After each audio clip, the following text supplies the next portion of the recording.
Our next story focuses on Africa's second largest oil producer. Tensions are boiling over in Angola. The country's capital, Luanda, has descended into chaos. A taxi strike over rising fuel prices took a dramatic turn, and it escalated into looting and vandalism. The anger on the streets was triggered after the government recently raised gasoline prices. They were increased from 300 to 400 kwanzas per litre. Now that is a jump from 33 to 43 US cents. Now tires were set on fire, roads were blocked. Angolans came out in herds to denounce the government's move. Reports say that many people were killed.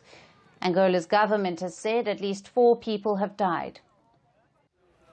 The stir, as we mentioned, is over a fuel hike. You see, fuel in Angola was heavily subsidised for years.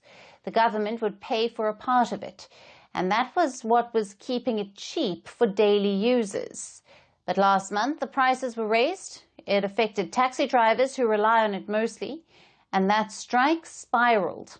Authorities in the capital say that vehicles were attacked, government workers were targeted, and public transport like buses were damaged. In one clip, a man was spotted setting fire to a billboard that carried the image of the Angolan president.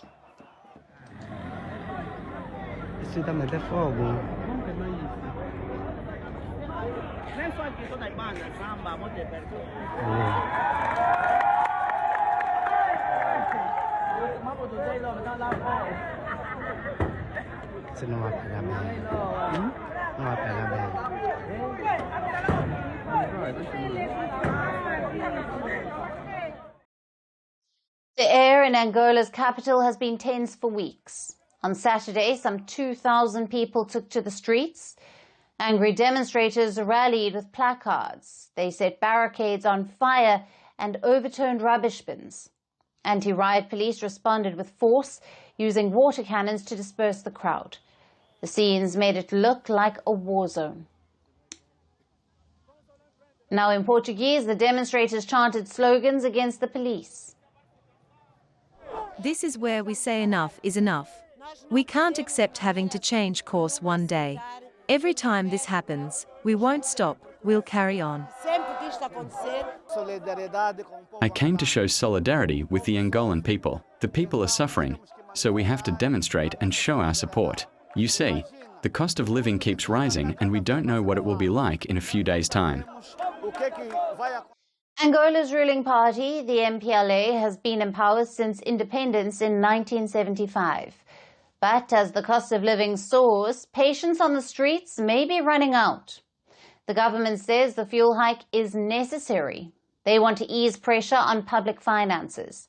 But for thousands, the impact is already being felt in empty wallets. And from what it appears, this isn't cooling down anytime soon.